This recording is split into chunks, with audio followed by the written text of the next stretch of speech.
Mondo thing, we're not going back to do the whole verse with that tag on the end. We're just doing the 4 verses. So it's verse tag, verse tag, verse tag, verse. Right. Yeah. Yeah. Okay. Yeah. Okay.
Good morning, everyone. And welcome to SSUC, where we gather in person here in Edmonton and also today in Saskatoon. Edmonton here in our facility in the south part of the city, and in Saskatoon at St. Andrew's College. And we gather in so many homes and communities across our continent as we gather online with each other today as well. So welcome to this spiritual gathering where we come, whether we are here in our three-dimensional form or in our living room in our three-dimensional form. Together we create real community, a community of seekers, whatever our age or stage and whatever our gender identity or sexual orientation, whatever beliefs we embrace or reject, whatever feelings or situations we're carrying in this time, whatever the state of our heart and the state of our world. Together, we are community, supporting and caring for one another, finding what we need to live in the world as it is in this moment. So we come to sing together, to pray together, to seek wisdom, to reflect, to let music do its magic with us. And today we conclude our Advent journey as we explore the posture of turning. We turn our minds to thoughts that help. We turn our hands to actions that help. We turn our spirits to where we find what we need to be whole and holy, our best selves. Along with my teammate Christopher, our leadership today includes 4 hands on the piano, Deb and Pam, Dawn on violin and Janet on cello, Catherine on bass guitar, and our AV team, Dara and Noah. We're grateful for your presence in our circle. And for our song leaders today, we have a multitude, a heavenly host. We have, if you don't count too carefully, they call themselves the group of 7, but you'll rarely see 7 there. But if you include the pianist and you include a member of the ministry team who slides over there from time to time, you'll find every once in a while there are 7. Our thanks to Pam, Heidi, Blair, Jeff, together with Pam Patton when she isn't occupied at the piano, our song leaders today. Whenever we gather, we take time to pause and acknowledge the land with which we seek to be faithful, the land with which we seek to end our harm and foster right relationship. And with respect, we remember its first peoples, the first to learn its wisdom, its treasures, its rhythms, its seasons. Those of us here in Edmonton and those of us gathered in Saskatoon, we recognize our commitment to Treaty 6 territory and to the Indigenous people in this land whose story here is deeply rooted. And wherever your feet are placed today, on whatever treaty or unceded territory, may we turn together with genuine intention to heal the deep wounds of broken trust and together to build a more equitable future as settlers, as refugees, as immigrants, as Indigenous peoples. In these days, with solstice drawing near, may we expect to find light in one another.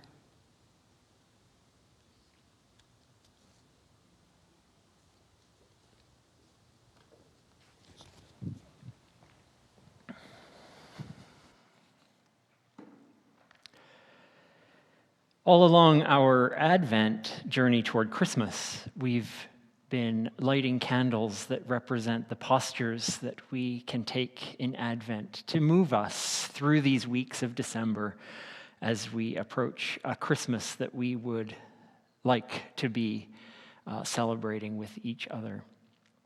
And so we remind ourselves of the journey we've been taking. We light the first candle of Advent, which was our candle of watching.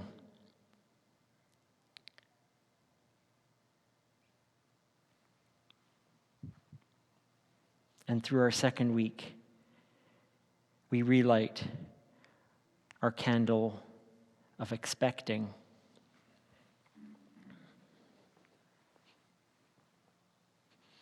On our third week, we took a posture of dreaming.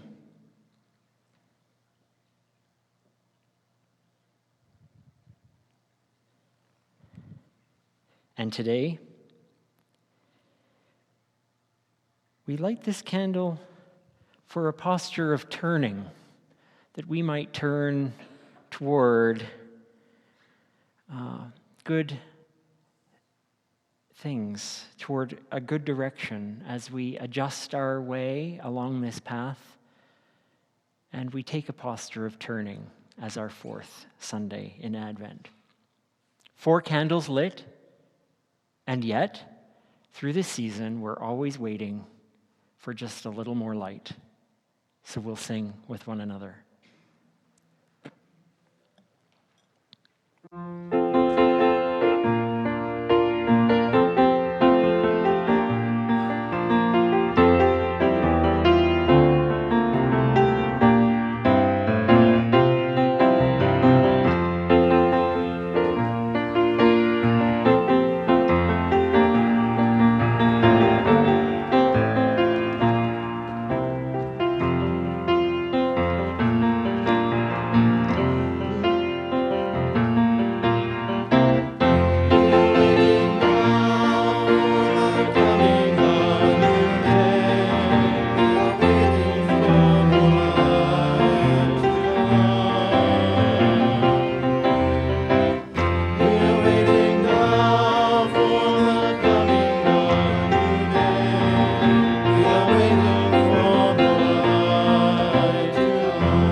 We are not the only ones taking a posture of turning.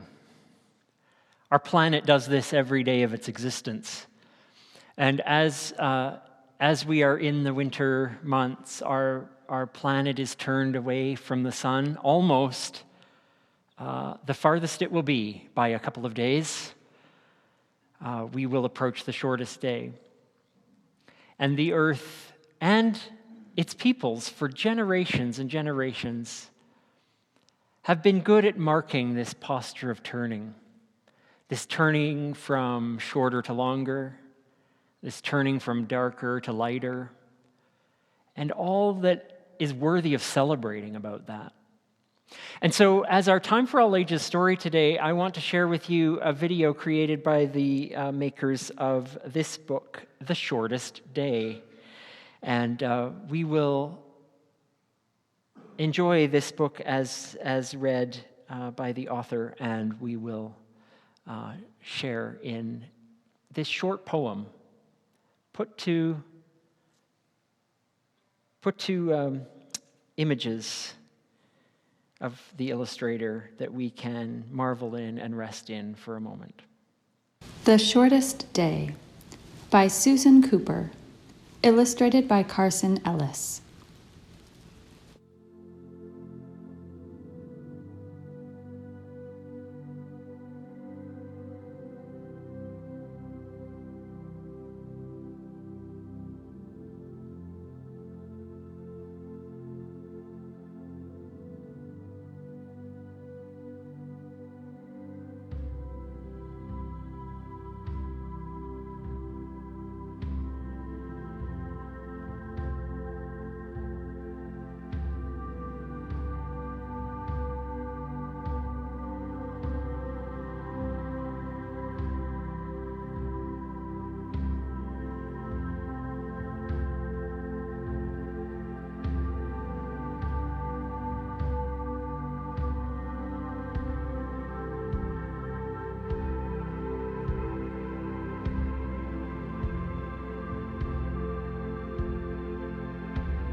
So the shortest day came,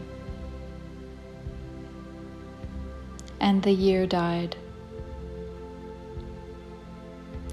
And everywhere down the centuries of the snow-white world came people singing, dancing, to drive the dark away.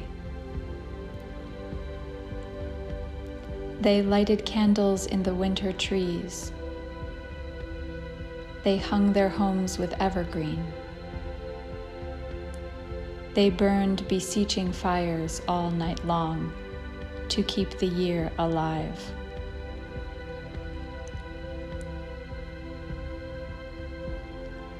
And when the New Year's sunshine blazed awake, they shouted, reveling. Through all the frosty ages, you can hear them, echoing behind us. Listen. All the long echoes sing the same delight, this shortest day, as promise wakens in the sleeping land. They carol, feast, give thanks, and dearly love their friends, and hope for peace.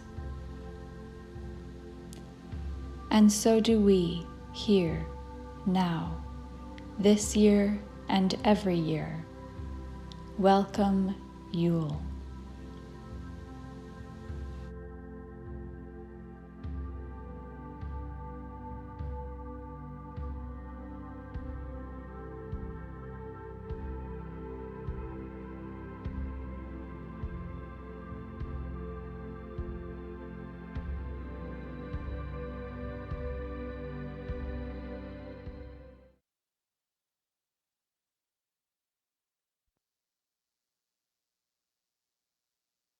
From the very beginning, our lives have been cyclical. They go round and around. Whether we mark it with a calendar or the sun or the moon or the turning of the earth, we end up with the sun at its highest point or lowest point in our sky, giving us the longest or shortest days of the year. For millennia, our forebears have watched their days shrink. From the bright abundance of summer to the dark cold of winter. And they invented rituals to make sure that the light would come back again, to bring a new day, a new year, a rebirth to life. The rebirth rituals have become traditions that we still celebrate, whether or not we know where they came from or remember how they came to be. We share this with other humans, all humans. This universal impulse to celebrate light as a symbol of continuing life, and the fact that it turns from darker to brighter, shorter to longer. We join pagan revelers of Yule. We join Jewish lighters of menorah candles. We join those lighting oil lamps of Diwali, and so many more as we celebrate our own turn toward the light, toward the future, toward the path that we light together. So, when it is the shortest day on Tuesday this week, we'll remember this turning of the earth, turning toward light, and remember it echoes us and our ancestors' journeys through the year for generations. And we'll feel connected to the ground we're on and this spinning planet we call home.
I'll share with you another poem, this time one by Wendell Berry.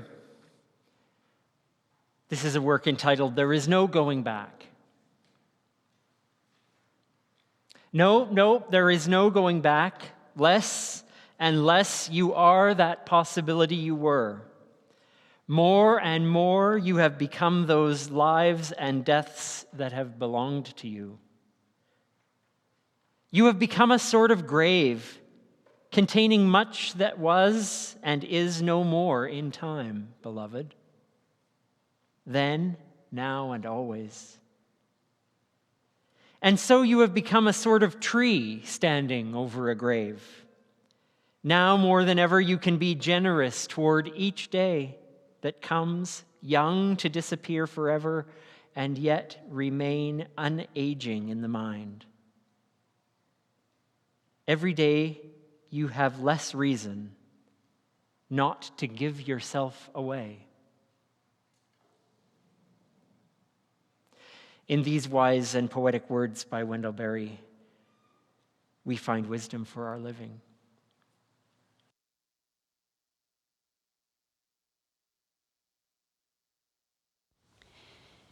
In this slide you're looking at is evidence that one ought not to believe everything one reads. It truly is week 4.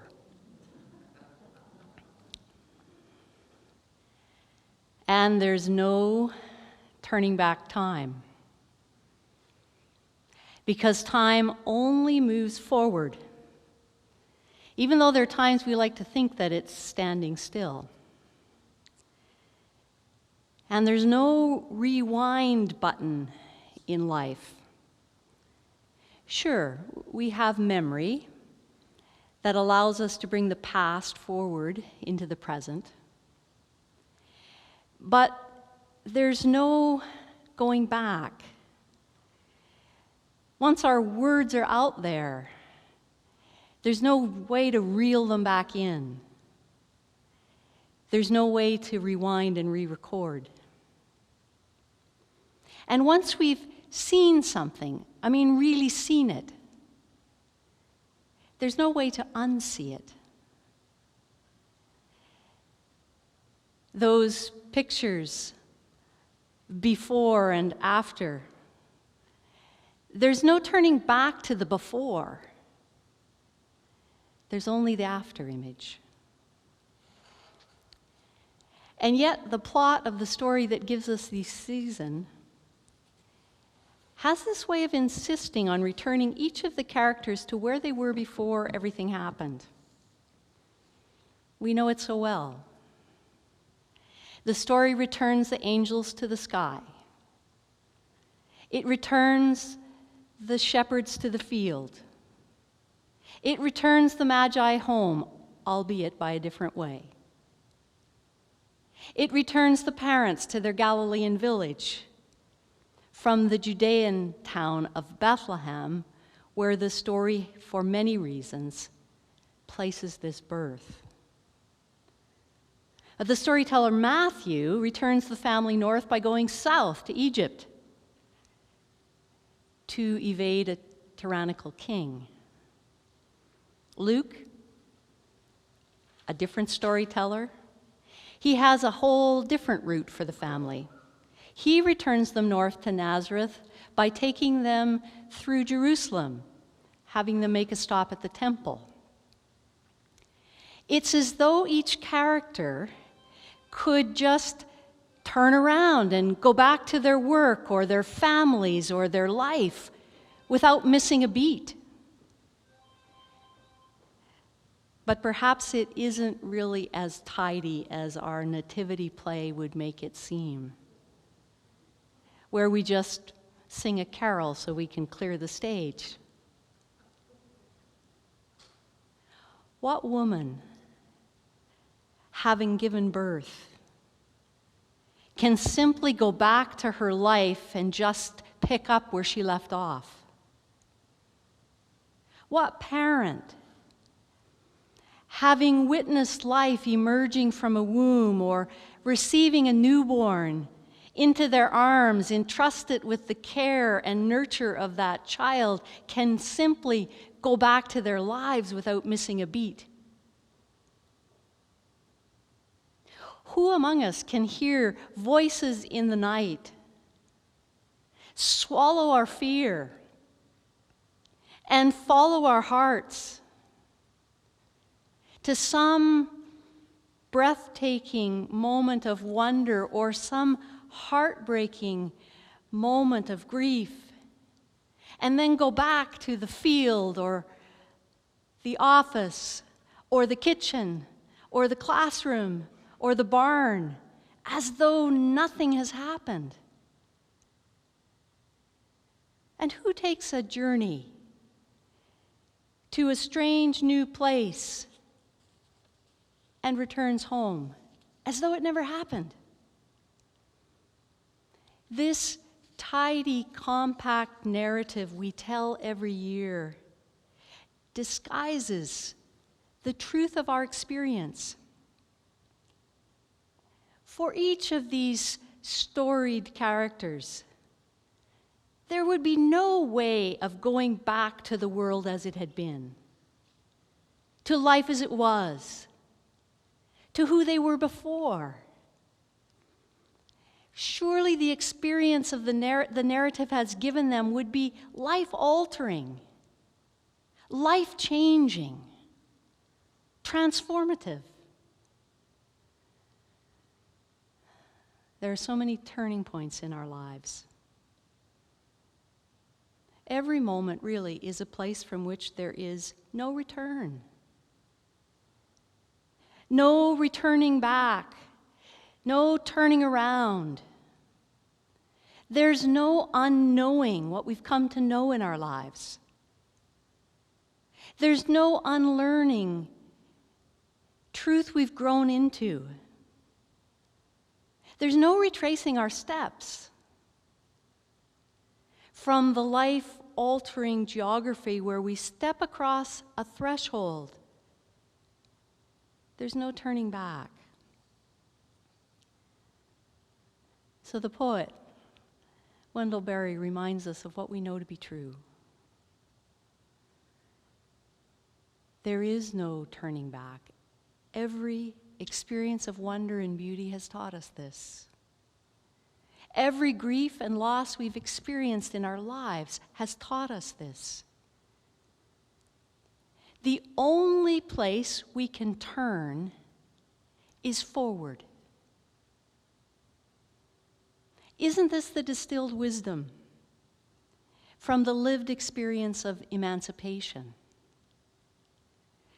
The journey out of slavery, the struggle for civil rights, the struggle for basic human rights, the journey into full personhood.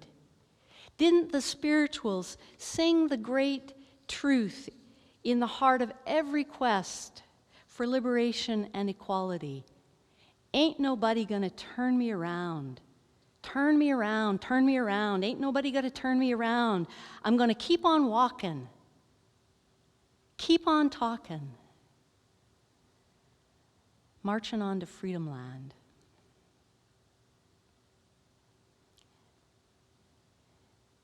We can't turn back because we're not who we were on the other side of this breath. There was no retracing their steps to Persia for the Magi. And there was no reversing the course to Nazareth for Mary and Joseph and the child. Because these characters, like the characters of any hero's journey, any archetypal story of a hero's journey, they're changed by where they've been. They're changed by what they've seen. They're changed by what they've heard. They're altered by the obstacles that have changed them forever. Surely, if we have discovered anything in this global pandemic, we have learned that we can no more turn back to life as it was before. Then we can put toothpaste back into the tube. Or than these characters who've given us this storied season could return their lives to the lives they'd been living. We know there is no return to the pre-pandemic world. There's no magic date, no magic time, no magic place in the world. There is no exit stage left back to a pre-COVID world. Just as there would be no pre-manger world for these first century characters of this ancient story. And this is our world now. But what it will become, that's still in the making, moment by moment, as we turn with our experience and as we turn into our learning and we turn toward our deepening, our pondering, our cherishing, as we turn with all that we've seen and heard, as we turn softened, changed, more grateful, less begrudging, as we turn more appreciative, less critical, more understanding, less narrow, more intentional, taking less for granted, more contented, with fewer cravings, and more aware of the difference between disappointment and deferred plans, than desperation and devastation. I really want to know what this story doesn't tell us. Because the story is designed to tell us really about the revolutionary life and teaching of this peasant boy from nowhere, Nazareth. But I'm really curious how we would write the story for the other characters. What happened to those shepherds who must take up their lives in some way after this life-changing night? Or how would the Magi speak of the treasures that they brought back to Persia from that perilous and wondrous journey? How would these parents unpack the wonder and the trauma of their storied experience? As Chris has reminded us, our planet continues by turning on its axis, turning around its sun, rotating and revolving. We spiral outward into an ever-expanding universe. So just as every cosmic moment is about turning, so every moment we draw breath is a turning point. Each moment holds potential. The possibility to turn toward better ways, better words. To turn towards ingenuity and creativity, away from consumption, consuming. To turn from selfishness toward generosity. Let's give the poet the last word. Wendell Berry says this as he ends that amazing poem. So now more than ever you can be generous toward each day that comes, young, to disappear forever, and yet remain unaging in the mind. Every day, you have less and less reason not to give yourself away.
To pray is to strengthen the muscle of our intention.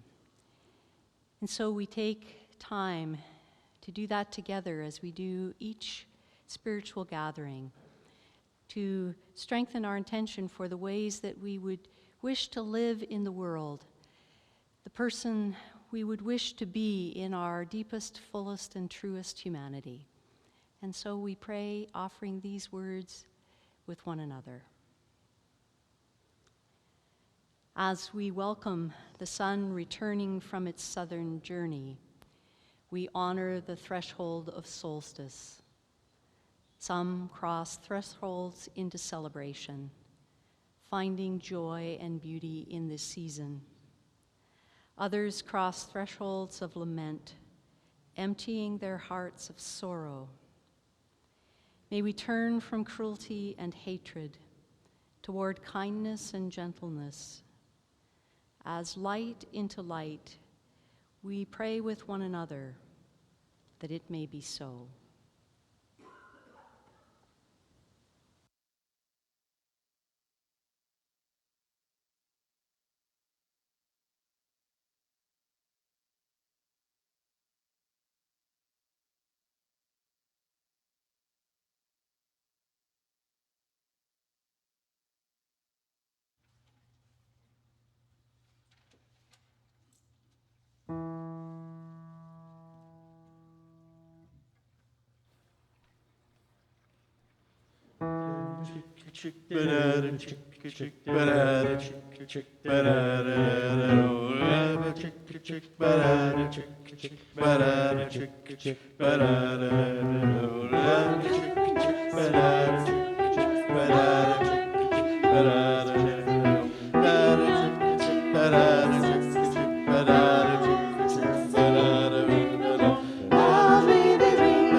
I want to share a few invitations of this season with you. An opportunity for those of you who are at home or online or will be home within the next 15 or 20 minutes to join our post-gathering conversation on Zoom, our host Nell Owens, and those who gather to have a bit of time to go a little deeper with the theme from this morning's gathering, an opportunity to explore that in conversation with a smaller group. So you'll find the link for that on our website. Also, I want to invite you to join us either online or in person on Christmas Eve.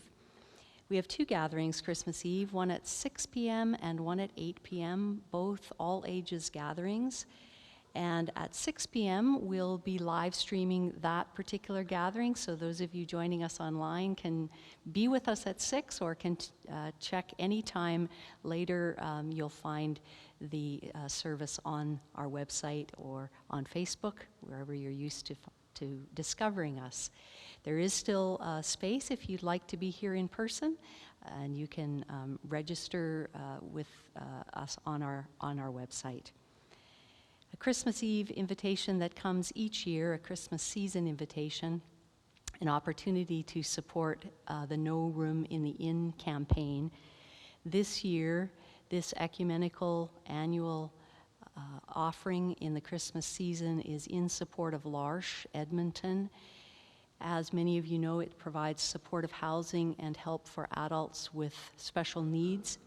There are several houses, 7 in the Edmonton area, and this year's campaign will help with renovations for one of those homes. You can make your check payable to SSUC, or you can e-transfer to SSUC.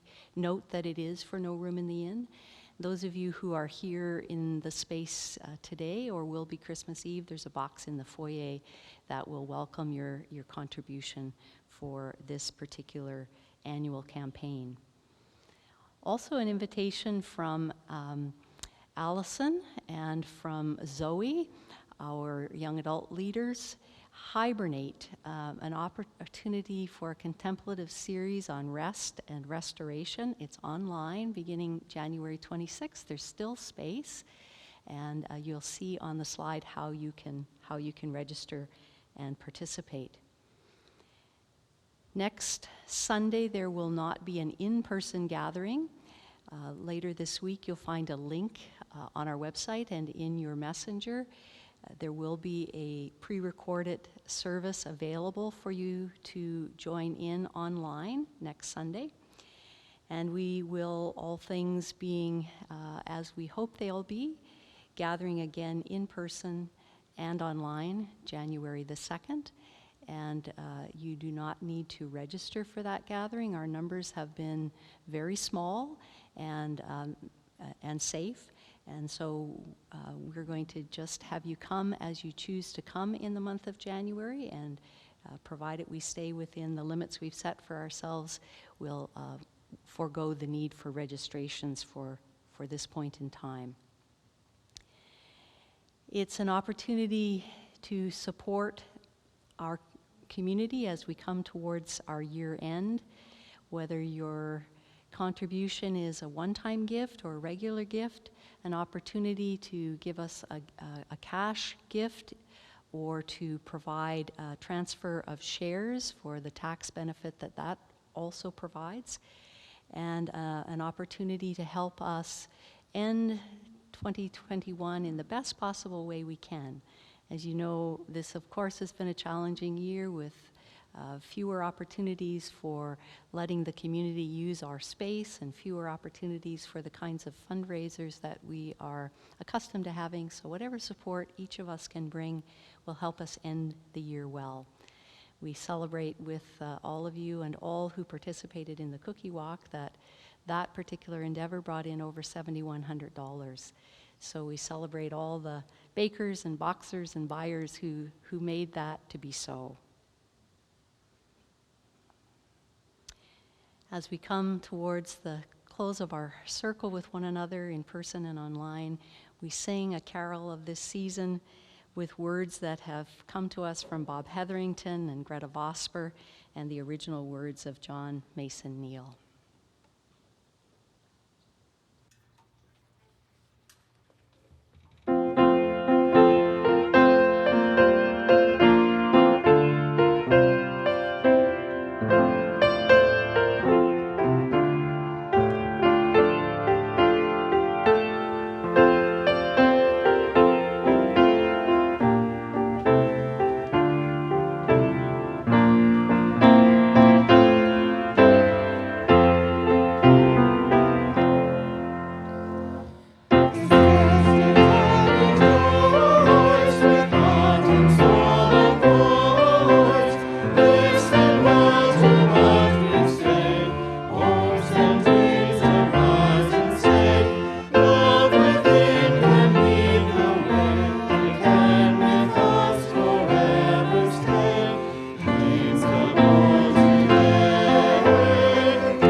Whatever your day or your week brings, may you turn toward light. May you turn toward giving yourself away to another, to a cause, to love and light itself. And in the turning of this week, we turn our light and we take it with us. May we go in the love and the peace and the spirit of this season.